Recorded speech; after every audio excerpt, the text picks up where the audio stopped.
Hi, Josh Ervasti here with the first installment on our Finances 101 for Veterinary Graduate Series with the foundational topic of budgeting and savings. This is the most important part of financial planning. And if you get this right, you've set yourself off on the right financial foot. So we're going to provide you some good action steps that you can take to make sure that we are budgeting and savings in the right way. Rule number one is spend less than you earn. I know that sounds basic, but a lot of people struggle with this. So the way that we make sure that we're spending less than we earn is step number two, is we need to make sure that we are tracking our budget. Track the money coming in, but also track what you're spending.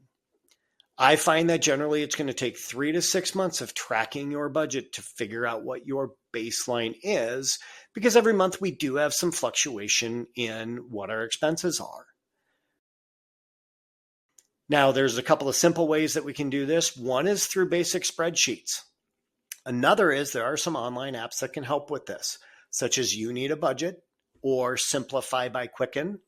There's several out there. I recommend taking a look at all of them to see what's going to fit into your lifestyle. But that's going to be one of the most important steps, is tracking your spending and your earnings to make sure that you're spending less than you earn. Number 3 is going to be avoid large purchases. It's going to be very easy to go out there and you're getting a big salary or a sign-on bonus and you want to buy the car or spend a bunch of money on a nice trip or buy a house or put down a bunch of money on your student loans.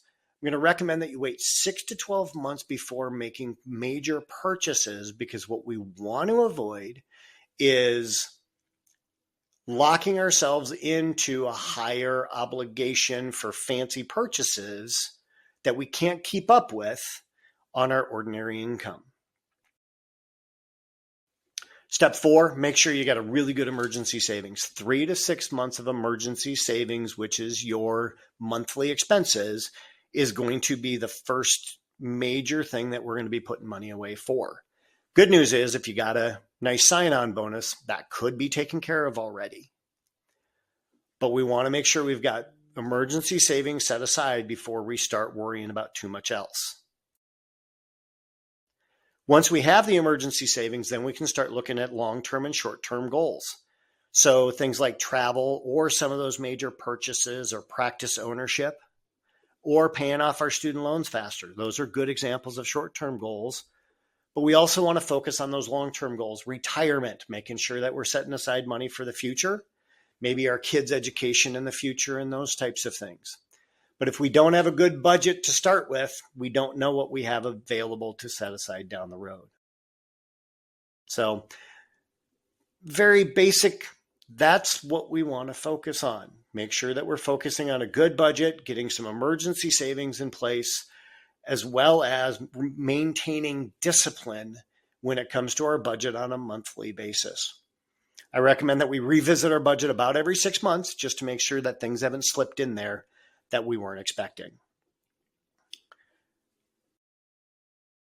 I hope this was helpful.